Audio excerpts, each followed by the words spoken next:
And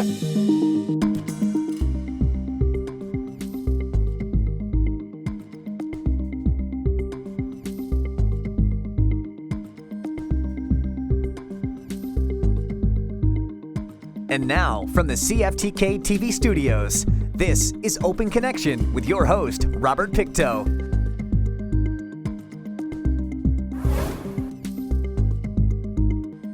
Welcome to Open Connection. I'm your host, Robert Pictou. Since 1978, the BC Games have taken place in 38 communities, involved over 350,000 participants and volunteers, and thousands more as spectators and supporters. On today's Open Connection, we open our archives to when Prince Rupert hosted the BC Winter Games in 1989. It started on a Thursday evening. Buses, literally hundreds of them, converging on Prince Rupert from all across northern BC. More buses than the coast city has seen in years, and each bus filled with passengers. They're here for the Northern BC Winter Games. Over 2,900 athletes descended on Prince Rupert for the Games, some traveling over 1,000 kilometers from the Yukon and Dawson Creek. Yeah, it was a lot of fun, though, and it was, what did you calculate it as? 21 hours? 21, yeah. Was that expected, a 21-hour bus ride? It really wasn't, no. It's only 1,190 kilometers. We expected maybe about 15 or 16, but the roads are quite bad. And how many athletes did your zone bring with you this year? Including all the coaches and the managers, 320. The first stop for the nearly 3,000 participants is the Civic Center, where each is registered in the various sports. With that many people to go through, and most of them teenagers, there is, not surprisingly, some confusion and disorder, especially when the very first buses arrive. But soon the organizers have it figured out, and things progress relatively smoothly. 2 years of planning, and when it all came down to the crunch of 6 buses arriving all at once, we wondered if we were going to survive the next 15 minutes. But I'm really proud of the crew here because the first 6 buses rolled in, which is about 250 people, and we cleared them through in 35 minutes. So now the shakes are over with. We're over our sort of opening night jitters, and I think the rest of the evening will go well. There were nearly 3,000 athletes registered for the Games, but including the coaches, chaperones, and family members, there was more like 4,000 out-of-town visitors in Prince Rupert. Finding accommodation for all the visitors was a major challenge for Games organizers. All hotels and motels were quickly filled, so the call went out for billets. 400 were needed, and although the response was a bit slow to begin with, families in the host city came through in the end. Actually, we didn't have that many problems getting billets. We had to do something different in Prince Rupert because it is a reasonably transient area. We didn't have a billeting program over the summer where we signed up people early. What we elected to do instead was to have the various sports groups sign up as many as they could within their own discipline and then have a blitz at the end. Now, when you have a blitz at the very end, when it comes down to the crunch like what we did, it looks like a reasonably panicky thing, and in some ways it is, but what happens is you get a lot faster results that way, and you're able to put a whole bunch of people into a major effort all at once, and everybody came through, and we're smiling.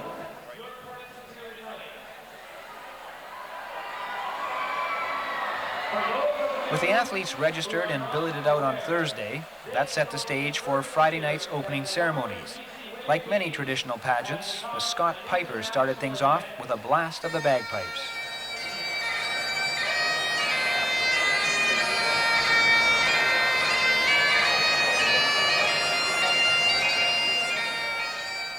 Then, like its larger cousin, the Olympic Games, came the parade of athletes, divided into groups, each representing the various sports.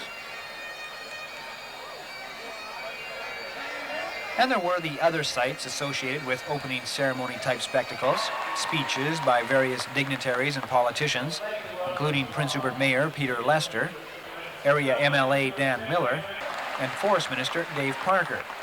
There was even a smattering of royalty, and a brief moment of real excitement when a gunshot went off. No, it wasn't a deranged gunman out to create mayhem, although the perpetrators did look a little odd in their getup. It was just a couple of black powder shooters adding to the atmosphere with a taste of their particular type of sporting endeavor. There was, of course, the singing of the obligatory national anthem,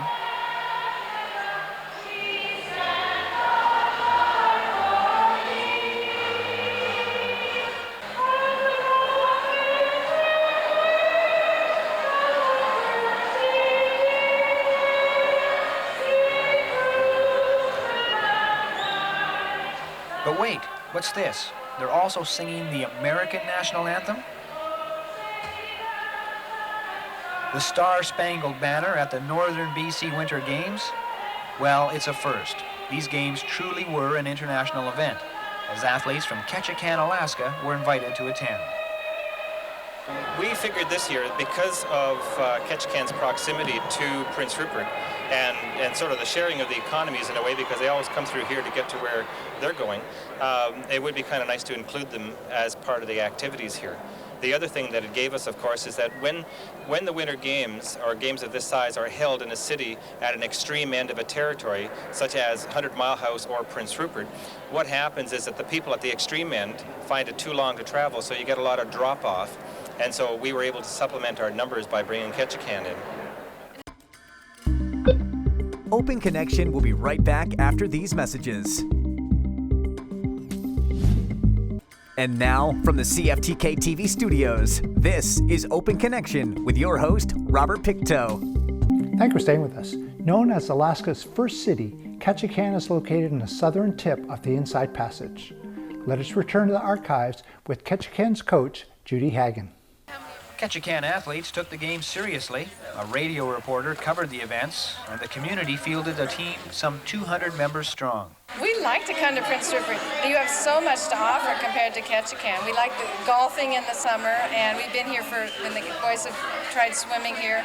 You have wonderful recreation facilities, and the people are very polite and kind and helpful, and we really like to come here.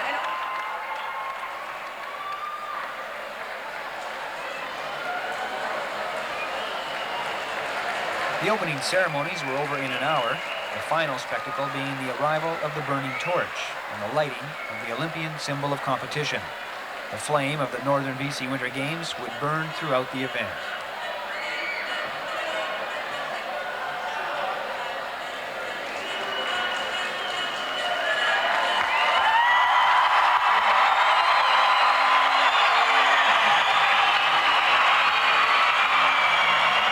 Saturday was the busiest of the 4 days of the games. There were 26 different sporting events, ranging from the more typical wintertime activities such as downhill skiing to curling,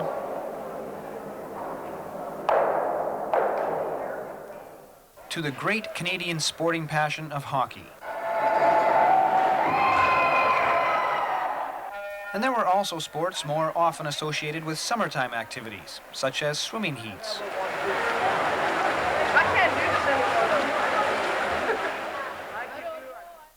There was water polo,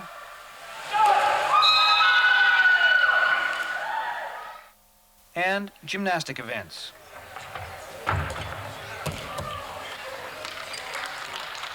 There were, in fact, sporting events to fit almost everyone's passion and ability. From the strenuous, aggressive disciplines of wrestling and judo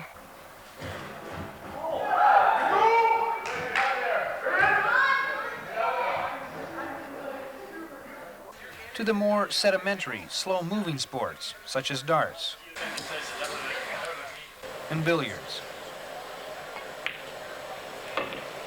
There were also the quieter competitions of chess, cribbage, and bridge. Like all sporting events, the games had their moments when things didn't go as well as hoped by the athletes, when all the training just wasn't enough. But never mind, that's the nature of sports. Some competitors are at the top, others are at the bottom, and most are in between. Not as well as I'd hoped. But How much practicing have you been doing? 8 to 11 hours a week. They've been doing good. We've got gold medalists and some silver medalists and bronze medalists. How do you like competing in events like this? It's fun. I like it mostly because of the people you meet and how much fun you have here. The Terrace Bantam hockey team lost only one game, but that was the difference between a gold medal and a silver. How did the game go?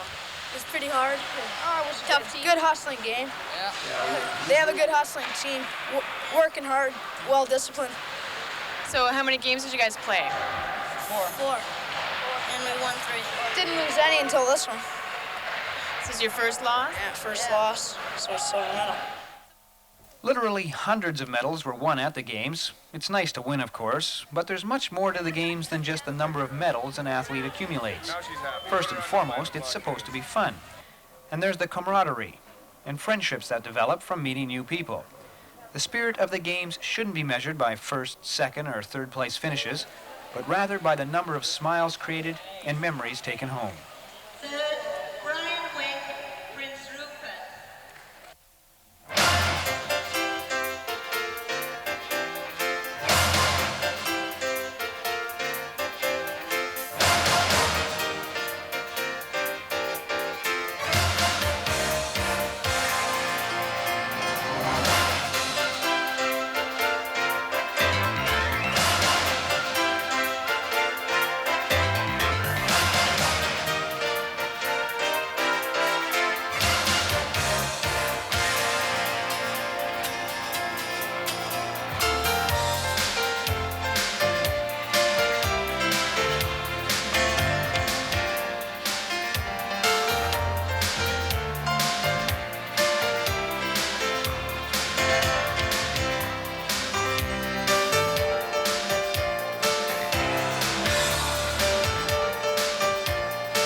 Open Connection will be right back after these messages.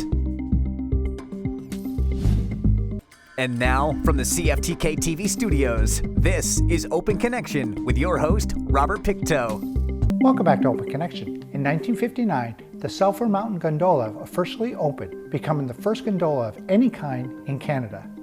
Let us return to the archives with a gondola ride up Mount Hayes. The memories of the games won't all be of sport images. There was the beautifully clear, sunny weather, something of a rarity in Prince Rupert. For those who rode the gondola up Mount Hayes, the view of the city and the snow-covered mountains was spectacular. And although it was a bit cool by West Coast standards, for many of the visitors, it was positively balmy. It's fun. It's so warm. Unlike Prince George. It's nice out today. So were you surprised to see all the snow? Yeah, there's not much snow compared to Prince George, so I was surprised. When I left last night, it was minus 35 with a 35-mile-an-hour wind. We're sort of used to that. Besides the memories the competitors take home from the games, there were plenty of other mementos available, from sweaters, ball caps, and shirts, to chocolates and buttons, all verifying one's attendance at the games. And of course, a visit to a new city always means taking in some of the local attractions and sights. Have you been able to take part in any extracurricular activities, see the sights of Prince Rupert since you came? Just McDonald's. Was that the best part? Yeah. The games are a very good moneymaker for the host city. It costs $210,000 to run the games, but it's estimated the event pulled over $3.5 million into the local economy. With that much money at stake, it wasn't hard to round up hundreds of volunteers and convince numerous local businesses to make a contribution. No, we actually had incredible support from the business community of Prince Rupert, and I know that the committee thanks everyone profusely for the support of the games. And without the community, obviously, the games don't go off. So, and the volunteer aspect is just as important as the business aspect, where we've had... While the sporting events were being held at various venues scattered around the city, one of the busier places was the downtown headquarters of the games. It's no simple task to organize an event of this magnitude, the largest single amateur winter games held in Western Canada. The headaches of the job went to Chris Nielsen. She helped organize last year's games in Vanderhoof, and so was hired to run the show in Prince Rupert.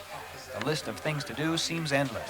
First, you have to make sure your committee is established and there is enough people on it, and that able to get the volunteers to assist them for the various subcommittees. So you're looking at what are your needs for transportation in Prince Rupert, what are your needs for event venues and all the equipment that goes with that, what are your medical needs for the types of sports that are being involved.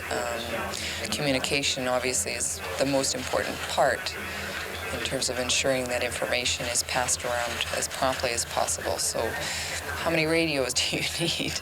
Do your bus drivers need them? Fundraising, what kind of scheme will appeal to the business person in the community? You want to work with the character of the community. Considering all the bases to be covered, organizers did very well. Volunteers were in constant radio contact with Central Dispatch, taking directions on who was needed and where. Is there any person with a radio at the Performing Arts Centre who can get a hold of the director for Smithers for me, please? We're heading that way. I can do it. The helpers did an admirable job of putting up with the demands of various reporters from across the Northwest who wanted results in a hurry in order to file their reports by deadline. It meant spending hours taking the standings from field reports and transferring them to the scoreboards pasted by the dozen on office walls. And so, after the last events were finished, the final scores posted, and the thousands of visitors beginning to leave for home, what sort of a grade did organizers get for all their efforts? I thought they did an excellent job in organizing. I hear there was close to 3,000 participants, and to organize that many in all the events that they've had, the events I participated in, and the ones that the kids were in, were all organized very well. Yes. And looking back on the weekend, the games coordinator also felt it all worked out in the end. I think that on average everything went as well as it could. The information and the feedback that we've had from both participants and the public is that they were very enthusiastic and very happy with the whole procedure. And so we all get to sit back now and sigh and relax. What are you going to do tomorrow? I'm going to sleep. Haven't done that for a while. Open Connection will be right back after these messages. And now, from the CFTK-TV studios, this is Open Connection with your host, Robert Pictou. A college interim president undertakes the challenging work of leadership and management and also helps the board while it works on issues of governments. In the final segment of Open Connection, we return to the archives to bring you this story from 1989. I'm here to announce, and with pleasure I might add, that the board has been able to secure the services of Mr. Don Anderson to fill the position of President and Chief Executive Officer of Northwest Community College Pro Tem until June or July of this summer. Stepping into the president's post on such short notice is no small task, but Wagner is confident Anderson is equal to the job he will hold until the summer. In the wake of 10 resignations at the Terrace campus, Anderson will have to deal with a severe drop in morale. And morale is probably the symptom, not the problem. Poor morale usually results when you when any number of things is not in focus or is missing. If an institution hasn't got its goals and targets clearly in focus, agreed on, and you can expect poor morale.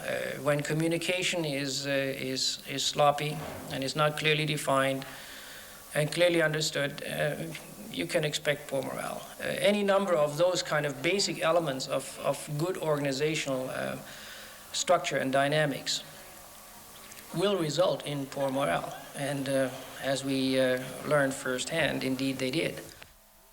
The question is no longer is morale down, but rather how are the events of the past few weeks going to affect the college's bread and butter, the students?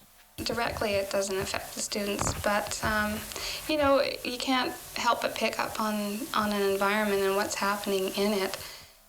What's been happening to the atmosphere at the college was the subject of 2 meetings last month. First, between the chairman of the college board and the students, and then at an open meeting where Wagner addressed a large number of the faculty. Wagner announced Don Anderson's appointment and described his duties, but the instructors wanted to know what changes were going to be made to improve the deteriorating climate at their school. Well, I thought that the announcement was positive from the point of view that now we have a chief executive officer over the course of the next 6 months. But the critical question becomes what role will the employees of Northwest College, the staff, the people who work here have in making this a better institution? That we're seeing a place where there were really serious problems in the management of this institution. Lots of bad decisions were made.